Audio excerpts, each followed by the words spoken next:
Hi guys, as promised, 2 videos in one day, so we are going to repot this Miltonia. First thing I'm going to do, so I have sterilized my scissors and we're just going to cut off this dry flower spike as close as possible to the actual pseudobulb. Take the name tag out. Now I have not soaked this guy because it's fairly loose in the dry medium, and it's just easier to work with when the medium is dry. So we've got our waste bucket and I'm just going to carefully pull it out. There we go. Now for Miltonias, they are native to Brazil. There's a handful of species that occur outside of Brazil, but majority of them are in Brazil. Now, as you can see, roots are very similar to oncidium roots. So does the plant, also resembles an oncidium. And this guy has got a lot of very healthy roots. And it's been potted in what looks like bark and perlite. I'm just working out as much of this medium as possible. These roots all seem fairly healthy and alive. I don't think there's very many dead roots here. Medium does smell a little bit old. When you start with orchids, you don't necessarily know what it means, what it smells like when it's old. If it's rotten, you can really smell it. This is just old. It's not rotten yet, but it is starting to deteriorate. And I'm going to, got a bowl of water here, lukewarm, just to rinse as much of this old medium off as possible. The bits that don't want to come off because the roots have actually attached to the medium doesn't bother me that much. The original roots from the original pseudobulbs here in the front, these, you can't even distinguish that they were pseudobulbs. That bit I will cut away because there are no healthy new roots. All the healthy new roots are at the back of the plant where the newest pseudobulbs and the newest growths are. Okay, let's give that guy a quick rinse. Rinsey, rinsey, rinsey, rinsey, rinsey, rinse.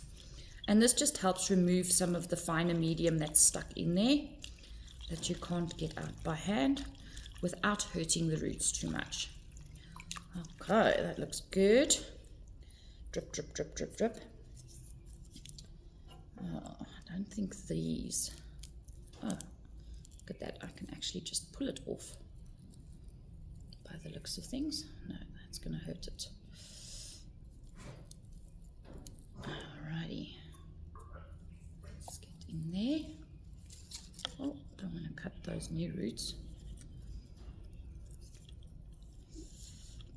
There we go.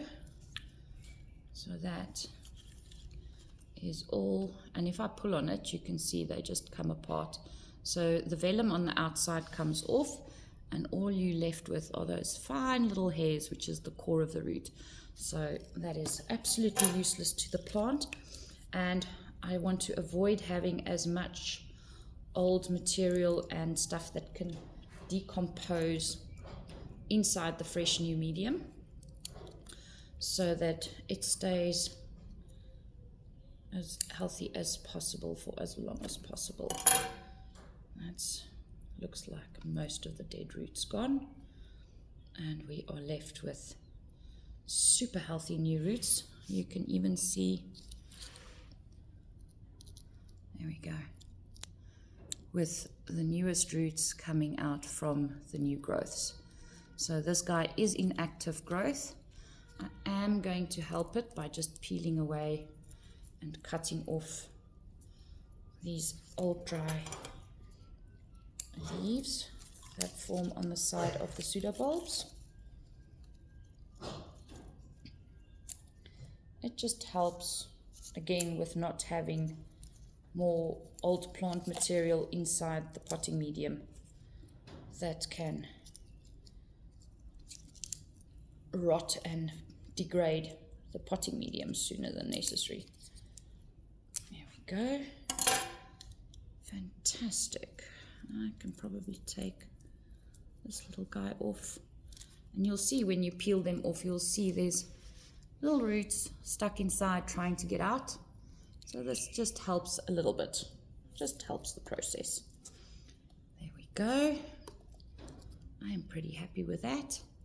And as I said, this guy has got 3 directions of growth. Inside there's another one, and at the back here. So the one thing, I'm going to give it one more swizzle in here and shake that off. All right. I'm pretty happy with what that looks like from cleaning off all the old dead roots and medium. Fantastic. Now you will notice this pot is substantially bigger, and generally people will say to not provide too big a pot, and this would be considered by most to be too big. But because it is growing in 3 different directions, and it's highly likely that if I look after it well, it will continue to have multiple new growths per growth direction. So if it does the same as it's doing this year, then in the new season here could be 2 new pseudobulbs, 2 new, so 6 more pseudobulbs coming along. So I would rather give it a pot that's slightly, as considered by some, to be too big. I don't, because this looks like it's going to be a fairly happy, vigorously growing orchid, which means it's going to fill up this pot in about 2 seasons. If I'm lucky, I might have to repot it annually.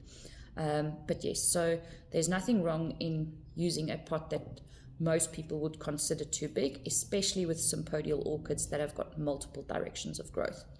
Now, my mix for this guy today, Miltonias come from super humid Brazil. So I have got a bit of sphagnum moss, probably only about 10% of sphagnum moss mixed in with bark and perlite. And I will start with a handful at the bottom.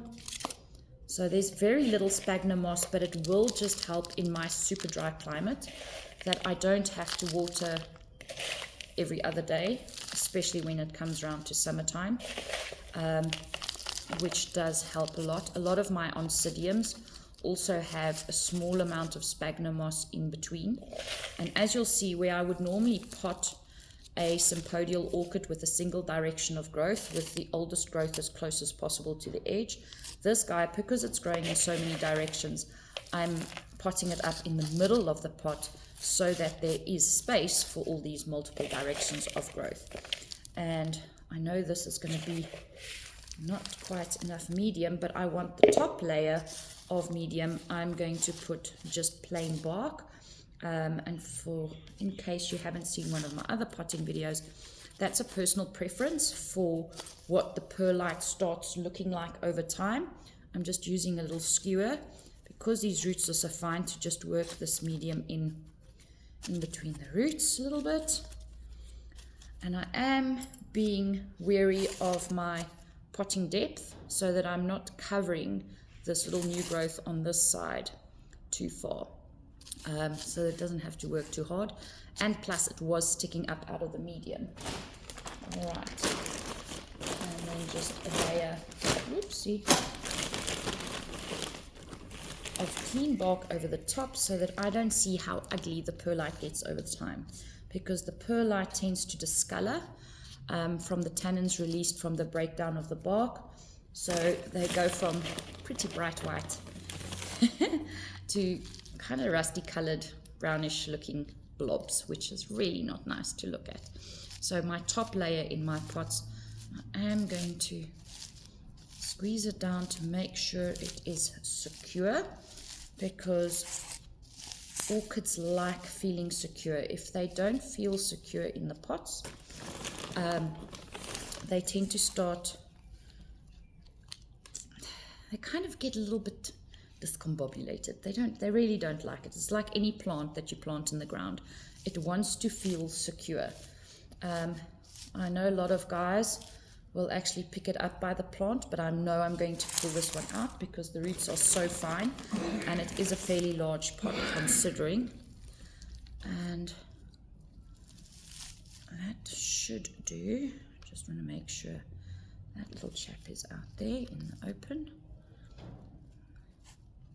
This is a bit of a do it by feel scenario. So you'll very quickly know when you've put it up too deep. So I can still see the top of the new growth sticking out there, so it won't get too much water stuck in it. And the key with Miltonia, where they grow naturally, they would get drenched with rain almost daily. So you want super quick draining medium, which is why I use so much bark. And the sphagnum moss just helps to retain a little bit more humidity than what the bark would on its own, because it's also super humid in the rainforest. And there we go, one Miltonia potted up in its new pot. It's got 3 new directions of growth. I've cut off the old flower spike, and I will now not water this guy immediately because I've just cut the rhizome where the oldest pseudobulbs were. So I'll leave it like this for a day, which is why I do swizzle them in water and just let that callus over, even though that was super dead material. So I didn't cut into any live plant material with that. So there we go, one very happy Miltonia.